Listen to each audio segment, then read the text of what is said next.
kwa kutusajili sisi wafanyabiashara wa parachichi, kutuweka wazi kwamba atakayekuwa anafanya hii biashara awe na kibali maalum cha kufanya biashara ili kunusuru pesa zetu, na kampuni zote pamoja na maajenti mbalimbali waweze kujisajili. Tumepitia hasara nyingi ambayo haielezeki kiukweli. Yaani haielezeki sasa tuliopata huku Rungwe.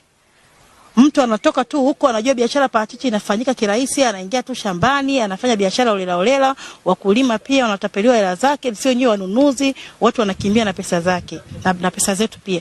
Kwa hiyo tumekula hasara ambayo haielezeki, yani haielezeki. Tuna machungu, yani machungu makubwa mno, pesa ambayo tumepoteza sisi huko mashambani. Kwa hiyo serikali mimi nimeipongeza kwa watu waliofikia. Kwa hiyo tuko hapa maofisini tunajisajili makampuni pamoja na wanunuzi ili tuweze kufanya biashara kiurahisi. Mfumo ambao umeletwa na Kopra ni mfumo mzuri kwa sababu kutakuwa na kutambuana. Mara ya kwanza ilikuwa kila mtu anayeamua kuwa dalali anaamua kuwa dalali. Akifanya vitu huko kwa wakulima, kuja kujua kupata utambulisho wake inakuwa ni ngumu.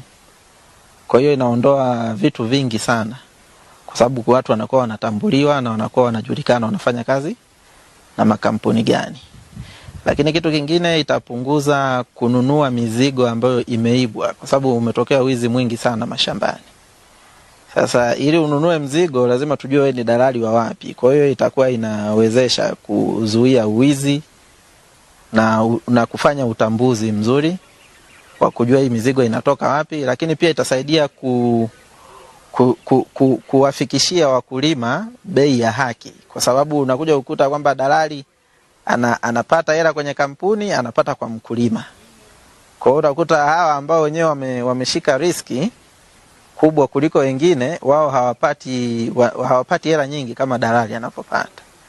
Lakini kutokana na mfumo unaoletwa kila mtu atapata haki yake. Dalali atapata haki yake stahili, mkulima atapata haki yake anayostahili, na kampuni itapata haki yake stahili. Kwa huo ndo umuhimu wa mfumo. Tunaendelea na zoezi la kuwasajili wafanyabiashara pamoja na madalali au agents, na zoezi hili tulianza tarehe 27, wadau walikuwa wachache sana, na sasa tarehe 28 wamekuwa kiongezeka, na tarehe ya leo 29 wameongezeka zaidi pia. Lakini tunatoa hamasa kwamba kwa sababu zoezi linaendelea, wale ambao bado hawajajitokeza wajitokeze ili waweze kusajiliwa na kupata uhalali wa kuendelea kufanya biashara ya parachichi katika wilaya hii. Lakini sio Rungwe tu, tunahamasisha pia wadau nchi nzima, sehemu ambazo zinalimwa parachichi, waendelee na zoezi la usajili kama mamlaka ilivyotoa tangazo. Hii itakuwa ni mkombozi wa wakulima, lakini na wafanyabiashara wote pia. Kwa sababu sasa tutakuwa na traceability, kwa maana tutakuwa tunajua ni nani anafanya nini na yuko kwenye utaratibu gani. Kabla ya hapo, kabla ya kusitisha vibali, tulikuwa tunapokea kesi nyingi sana.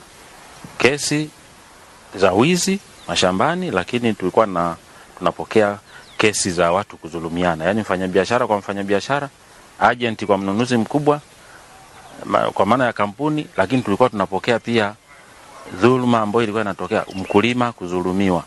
Mkulima alikuwa hana uhakika wa kuuza, anakouza anamuuzia nani, kwa sababu madalali walikuwa wengi, wengine hawana vitambulisho. Kwa hiyo kwa hatua hii ambayo tumeichukua, naamini sasa tutakuwa mfumo wetu utakuwa rasmi na kila mtu atatambulika kwa nafasi yake. Na sisi tumeenda mbali, kama halmashauri pia tutaunda kamati mbalimbali ambazo zitakuwa zinasimamia kwenye level ya vijiji. Hizo kamati zitajumuisha watu 5 ambao ni wakulima pamoja na maafisa watakaoteuliwa kuingia kwenye hiyo nafasi. Lengo ni kuhakikisha kwamba tunakuwa na orodha ya wakulima wote wanaolima parachichi kwenye kijiji hicho. Watu ambao hao wezi sasa ambao wanaenda kuiba kwenye mashamba ya watu, itakuwa ni rahisi kuwatrace kwa sababu tutajua ametoa wapi matunda wakati hana shamba kwenye eneo husika.